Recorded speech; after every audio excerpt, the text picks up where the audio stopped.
Hello friends, আসসালামু আলাইকুম। আমি পারভেজ আর আপনারা দেখছেন পারভেজ অ্যান্ড পিট চ্যানেল। তো কেমন আছেন সবাই? আশা করি আল্লাহর রহমতে অনেক ভালো আছেন। তো আমি এখন আমার এই যে সাদা ফিমেলটারে মেটিং করাবো। তো আমি ওদেরকে কিছুদিন আগে মেটিং করাইছিলাম বা একসাথে রাখছিলাম।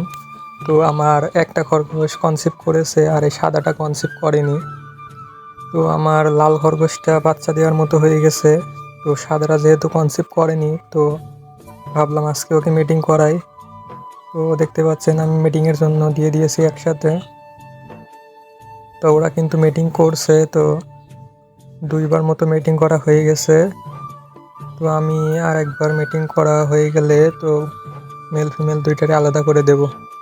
তো আমি এখন বর্তমানে খরগোশ মেল ফিমেল আলাদাই রাখছি, কারণ গত ভিডিওয় বলছিলাম যে মেল ফিমেল একসাথে রাখলে অনেক সমস্যা। সারাদিন মেলটা ফিমেলগুলোরে দৌড়ানি দেয়, ঠিকমতো খেতে দেয় না।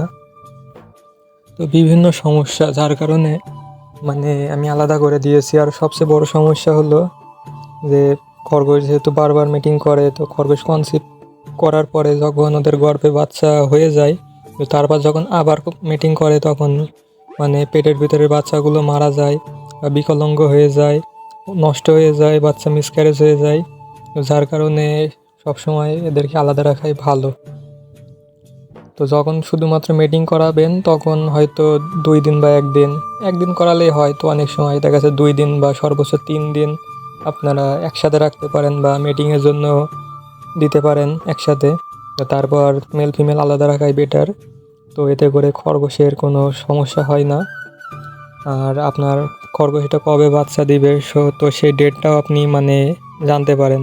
আর একসাথে রাখলে যে কি হয়, তো ওরা সারাক্ষণ মিটিং করতে থাকে, তো কখন কনসেপ্ট করছে কখন করছে না, তো এই বিষয়টা আপনারা বুঝতে পারবেন না। আপনার খরগোশ হঠাৎ করে দেখা যাবে যে নেস্টিং না করেই বাচ্চা দিয়ে দিয়েছে, বা নেস্টিং বক্স আপনি দেননি ঘরের ভিতর, তার আগেই বাচ্চা দিয়ে দিয়েছে। তো কারণ আপনি তো জানেন না ও যে কবে মিটিং করেছে সাকসেসফুল।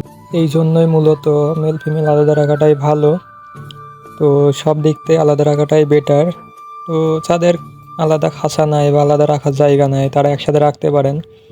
তবে বাচ্চা দেওয়ার 10 দিন আগে অবশ্যই আলাদা করবেন, না তা না হলে খরগোশের অনেক ক্ষতি হবে। এবং বাচ্চা দেওয়ার পরপরই খরগোশ আবার মিটিং করবে। তো খরগোশ এমনই একটা প্রাণী, ও যদি সকালে বাচ্চা দেয় তো বাচ্চা দেওয়ার 1 ঘন্টা বা 2 ঘন্টা পর, বা সকালে বাচ্চা দিলে দুপুরের ভিতরেও আবার মিটিং করতে পারে।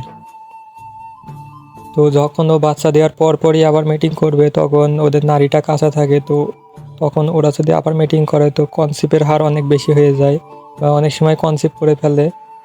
তো কিছু কিছু খরগোশ হয়তো কনসিভ করেন না, বাকি খরগোশগুলো কনসিভ করে ফেলে। তো ওর এদিকে বাচ্চা দিয়ে দিয়েছে, আবার এদিকে পেটে বাচ্চা, তো খরগোশটা কিন্তু মারা যাবে এভাবে। কারণ যে বাচ্চাগুলো ডেলিভারি দিয়েছে সেইগুলোরে কিন্তু পর্যাপ্ত পরিমাণ দুধ খাওয়াতে হবে। আবার ওর পেটের ভিতরে যদি বাচ্চা হতে থাকে, তো সে বাচ্চাটার অনেক পুষ্টি লাগবে।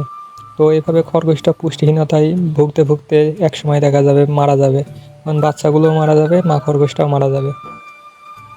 তো এই জন্য আপনারা সবসময় চেষ্টা করবেন মেল ফিমেল আলাদা রাখার এবং সঠিক নিয়মে সঠিকভাবে মিটিং করানোর।